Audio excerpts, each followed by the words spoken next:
Mushbeard here, back with some more Skylanders Ring of Heroes action we've got going.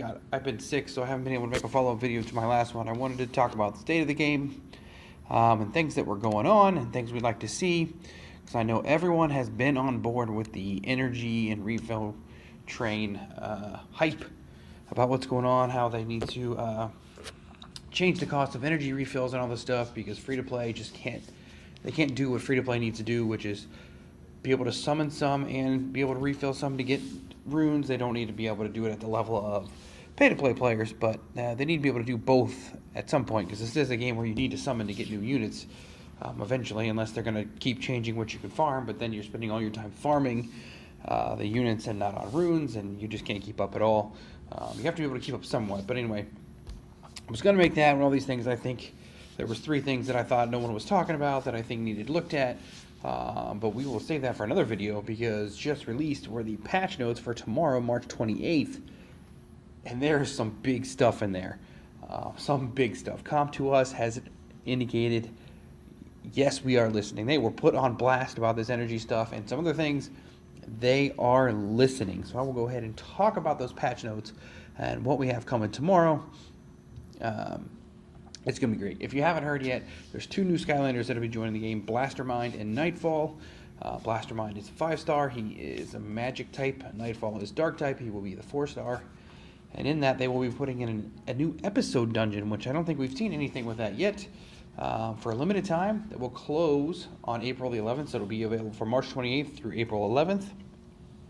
And then what you do in there is you get these special currencies in there that you, can spend in a shop to get all kinds of rewards. I'm assuming pieces for Nightfall, maybe some scrolls, other stuff like that, and you'll have an extra week after the dungeon closes to spend those, and if you don't spend them there, you're going to be out of luck. So make sure you do spend those as soon as you get them, or before that time ends, so you can make sure you're getting your Nightfall and any other rewards that are encased in there.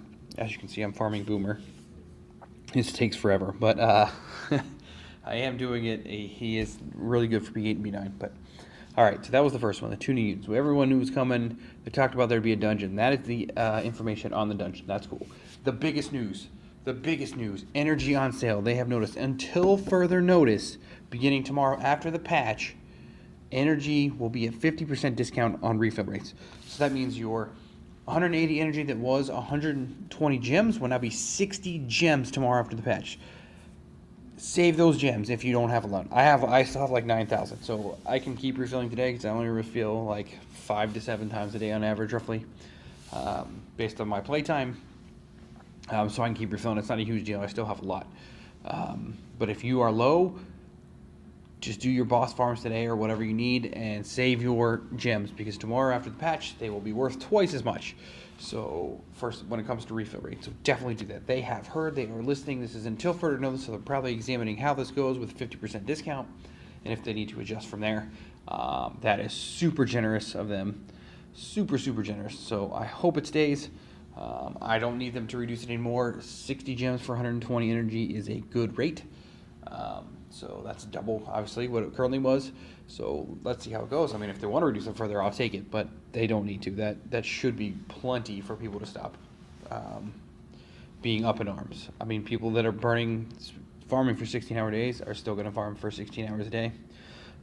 This does lead into the question, is it worth re-rolling your account? So if you've already a free-to-play person and you have literally burned through all of your free-to-play gems and you just have nothing, should you re-roll and be able to farm that again, and with half the cost and still be able to farm twice as long at this rate?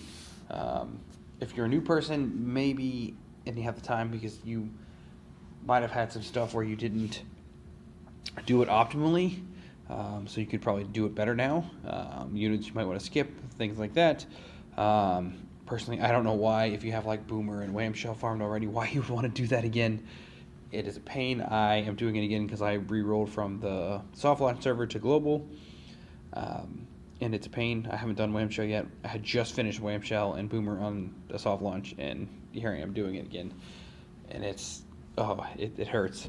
I don't know why you would, but if you are willing to do that, go right ahead. You should be able to get twice as far, or do more summonings at that time. All right, so other patch notes, I've talked about that. That was the big news. We obviously know that was going to happen.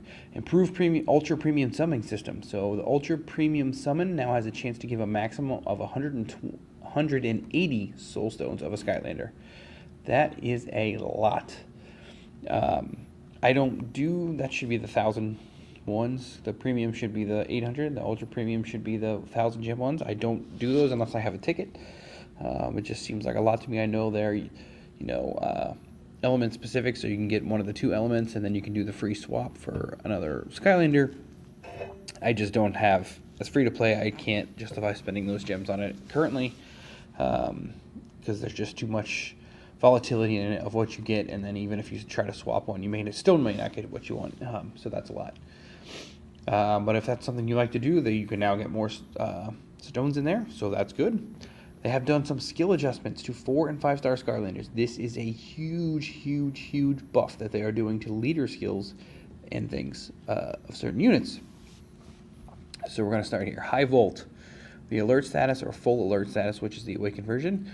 The mana consumption has decreased by 1 from 4 to 3. And he will now gain Focus Aggro, which is great because he was a tank, but he didn't have Taunt. And tanks without Taunt in this game are useless. So he will now have Taunt. That will be great, so we'll have to see if he's still worth building or if he starts to be worth building, but hey, any buff is good. Food Fight, Tomato Launcher, Bouncy Tomato Launcher, the Awakened version, revised to cast target twice instead of once. I have to see if this means on 2 different targets or cast it for 2 turns on 1 target. We will have to see how that goes, but again, buff is a buff, we will take it. Food Fight is sneaky good, actually, so if you're just jumping into hard mode and you're farming that, first island to get those HP runes, you'll get a lot of Food Fight shards. He is sneaky good, so he may be worth picking up. All right, Crusher, Ground Grinder. The attack cooldown is decreased by 3 seconds. Crush Spin and Crush Spin Blaster, which should be the Awakened version, revised to deal damage in proportion to your max HP instead of your HP, which probably meant current HP. And then added wide range damage down to the caster and an ally with the highest attack for 1 turn, and removed the effect of it dealing damage in proportion to your HP. So, small buffs. I thought Crusher, I didn't think he was a tank, but hey, you build him with HP now, and his 1 skill will do more damage of that. Sprocket, Wrench Rack. The mana consumption decreases from 1 from 3 to 2. Pop Fizz. This is my pick. This is going to be, of all the buffs, I would say there's a lot, but a lot of them aren't going to make or break you, and I think this Pop Fizz buff is going to make him really good. I think I'm going to start farming him when I can, and I think he'll be useful in B10 because he is magic, so we will have elemental advantage. So Fierce Jump. Sorry, I skipped part of it. Improved Potion Lab. Revised to cast defense down for 2 turns when landing a critical hit instead of gaining cooldown time minus 2 seconds. To me, that's huge because defense down is fairly rare in this game, and 2 turns is mega rare in this game because they did, back a while ago when they did balance patching, they swept like all of the defense downs and cut them down by 1 turn. Like 3 turns went down to 2 turns, 2 turns went down to 1 turn, so it was just a lot. So 2 turns, I think, even though it's single target, that is fine because you're going to be focusing the boss. That's what you want to get the extra damage on those hits. I think it's going to be really good. Also, Beast Form. The mana consumption decreases from 3 to 0. It is now free. Free. His Beast Form is free. It costs no mana. That is super huge because he now takes up so little mana. They also buffed his Beast Form. So when he's in Beast Form, his Fierce Jump and Fierce Jump Attack revised to decrease the cooldown time by 3 seconds from 15 to 12. And the Fierce Jump Attack revised to cast defense down for 2 turns when landing a critical hit. So it now works the same way as his Improved Potion Lab. Defense down for 2 turns instead of cooldown decrease. Then his Flame Breath. The mana consumption decreases from 6 to 5. And it may not sound like a lot, but that 1 mana out of 10 is a lot. That's 10% right there. That's a 10% mana buff. That is big, I think. I think he's going to be sneaky good after this update. I don't have him. If anyone has him, please test him out for me, because I think he's going to be really good. That's the one I'm calling from all these changes. But that is it. Again, I will leave a link to all these changes in the description down below. Excuse me. so you can take a look for yourself, but we'll keep going here. Aurora, Power of Eon, Manage Reduction, and but a cooldown increase by 2 seconds, but mana reduction by 1. Superpower of Eon is now going to cost 0 mana, down from 3, as well as a 1 second cooldown reduction. So that is the Awakened version, which will take a long time for most people, but you never know. Sword Technique has been changed to grant crit rate up to all allies if the character has buffs, instead of if the enemy was affected with electric shock. So now if the enemy has any buffs, it will grant attack crit rate up to all allies for 1 turn, which is pretty good. She definitely needed some love. She doesn't seem like she should be good, but doesn't actually work out that way. And then she gets a double sword attack, mana consumption reduced by 1. Minor stuff. Nightlight, who's the healer who kind of gets overlooked.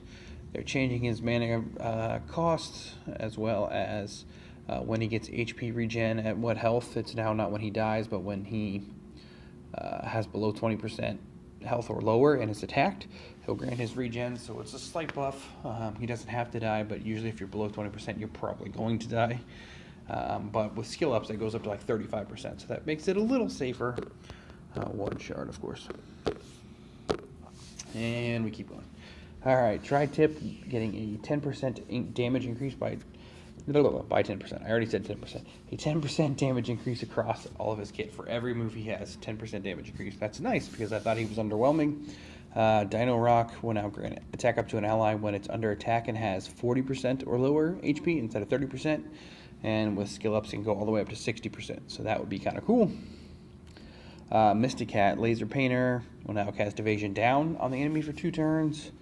The Possum Painter, which must be the Awakened version, remove the effect of regaining mana by 2 when attacking an enemy of an attack type, which is kind of a nerf, but if you're not attacking attack type, it won't change anything. Revised to regain mana by 3 at a 50% chance instead of 1. So instead of attacking and having a chance to get 1 mana back, you now have to have 50% chance to get 3 mana back. 3! Like, holy crap, Mysticat buff. Hey, I have Mysticat, I do. I don't have him marooned or anything yet, but he's at like level 56. I got him. I just summoned him the other day. So we'll have to see. Cat's Familiar, remove the condition of highest attack for removing buffs. So it'll just remove buffs without looking for that condition. Paw Print, revised, decrease the cooldown time from 24 seconds to 9 seconds. That is a huge damage or cooldown reduction. 15 seconds. They reduced it, and it increased the damage by 5% as well. Like, whoa! I know he's an F5, so not everyone's going to have him, and 6-starring and Awakening is going to take a while, but he's got some nice quality of life buffs here going for Mysticat. The Feline's Mutual, revised to gain stealth for 1 turn at a 70% chance when the character lands a critical hit. Instead of having effect resist up, that's major good, so you can go stealth, not get targeted. Awesome, awesome, awesome. And adjusted increase in standards for activating the effect of the skill. The maximum value is 100% with skill ups, so that's good, good, good. Astroblast got a slight buff to solar powered, which the effect now will grant when any ally attacks the dark element instead of just Astroblast. Astroblast is already super strong, but again, you have to be attacking a dark element, and not a lot of people will run those other than Nightmare. So a small buff. If dark units become more prevalent, I guess with Nightfall being in the game and being somewhat farmable, that could happen, but Astroblast is going to rock your socks anyway. So non-character changes. Oh, there is a huge change in here. I totally forgot. It is the leader skills of 4- and 5-star units. They are completely buffing the leader skills. Like, who is it? Buckshot has 2% increase to all allies as a base, and then you can scale it up. It goes up to like 8% or something like that. It's now going to be a base of 10% HP increase for all allies, and then it goes up to like 15% or something like that. That is huge. You'll have to look at the full list. It's a whole ton of them. I know Sharpshooter Terrafin is going to grant like 15% crit rate leader skill for all allies. Like, that's huge, man. The leader skill buff is going to be big for lots of Skylanders. That'll be in the link that I send you here. It's a link within the link. So yeah, those are big. We'll just wrap this up because I know this video is getting kind of long and I'm just talking as you're watching me farm Boomer here. Guild Shop renewal. They're going to remove the 4 swap scrolls that you can get in the Guild Shop, and they're going to replace with 8 new Soulstone packs. You can purchase them up to 10 times per week. I don't know if that's 10 times in total for the 8 or 10 times for each of the 8. And we'll have to see if they are unit specific or if there's element specific. But anyway, I hope they're good because I do have some guild points. I've used up some because I didn't think guild stuff was going to change, and the towers are underwhelming because they're only specific to each element. But I do have some guild points saved up, so we'll have to see how much they cost and dive into those. I'm looking to finish out my Freeze Blade, my Deja Vu, my Wallop, all that good stuff. Start getting into Flare Wolf, Pop Fizz. Definitely looking at those units. And then we've got some currency related changes. The gold you get from selling runes other than 1 and 6 star, so 2 through 5 star, is increased, so you're going to get more gold. Slightly increase the chance of getting 5-star runes from 6th floor of Wailing Labyrinth or the 7th and the 7th floor of Beast Labyrinth, so more 5-star runes. Awesome, awesome. You're now going to get more gold for clearing stages in Adventure Mode Hard. Awesome. You're now going to get more gold that's obtainable in the 3rd through the 5th floor of the Cave of Gold. Even better. Change the reward for weekly missions from a normal ticket to 300 gems, which is equivalent to 3 normal tickets. So, but now you can spend them however you want, and now with the changes, that is 5 energy refills. So, woohoo! That's super good. You're looking at what, 900 energy, roughly? Yep, 900 energy. That's a lot. That's a whole lot of energy. So I am happy to see that. Sadly, I've already done my weekly missions for this week, so I won't get to take advantage until next week unless they reset it for me. Please come to us, do that. They also changed the reward for completing the weekly missions 7 times from 250 gems to 1 ultra premium ticket. So that would be the equivalent to 1,000 gems. So again, please reset it, come to us. That'd be nice to have this week, but if not, I will get it next week. That is awesome, awesome. Big buffs. They're also changing the rewards from the Mirage Tower. And you're like, whoa, what is that? So now the 3rd, 13th, 23rd, 33rd, 43rd, and 53rd floors, the scrolls that you get are mucho buffo. Like, instead of getting normal swap scrolls, you're now going to get premium starting off that are heroics. That means when it says tickets or scrolls are heroic, that means automatic lightning. So the normal ones are just regular with a chance to get lightning. The heroic are guaranteed lightning. So you're going to get a premium with lightning, you're going to get a rare one with lightning, you're then going to get an ultra premium ticket, a heroic one, which is a 4-star one with lightning, a second ultra premium ticket, and then a second 4-star scroll with lightning. Awesome, awesome. Again, I've already passed all those floors, so I can't get them this month, but the monthly reset will be in a couple days after that. So I will definitely be pushing it as soon as I can to get those summons because those are super good, and I will be after those 4-star scrolls and those ultra premium tickets because it's yummy, yummy. All right, we are almost done to the patch notes here. Like I said, it was a lot. Obviously there'll be Blastermind and Nightfall packs for sale. They're fixing some other issues where villains with guaranteed revival and bombs aren't working properly, where invasion rewards aren't tallying properly, arena skills aren't showing properly. Apparently there's an issue where defense up and defense down aren't applying normally to the invasion boss. I don't know how that's affecting the results every week. We finished 4th both weeks, so we're pretty consistent, but I don't know how that... I haven't heard of anyone taking advantage of any kind of exploit or anything, but I didn't know this was a thing. They're fixing an issue where Pop Fizz and Wildstorm, which are your transformable Skylanders, have an HP bar that doesn't change after they transform like it should. Realm of Souls bug they're fixing, not the one where you can go in and out, but about the HP value showing at levels that they're not actually at. They're improving some language stuff. Target AI, which is an interesting one, will be automated when you set to focus mob in boss stages. In other cases, targeting will remain unchanged. I'm not exactly sure how that means, but we can test it out. There are very few stages where you use focus mob, I think. It's more for tower and a couple bosses such as like Adventure 10 boss because he has those things, or bomb bosses when you need to target the bombs on the sides. What do we got here? Took out the event button to town. I don't know if that means that guy that's walking around that has event to pop up all the time. Thank you. Revise the display for Meditating Woodland. They need to fix that because Meditating Woodland is worthless at the moment, but new You can now summon continuously when using your swap scrolls from swap scrolls from your inventory, and they're fixing an issue which caused the music to stop playing.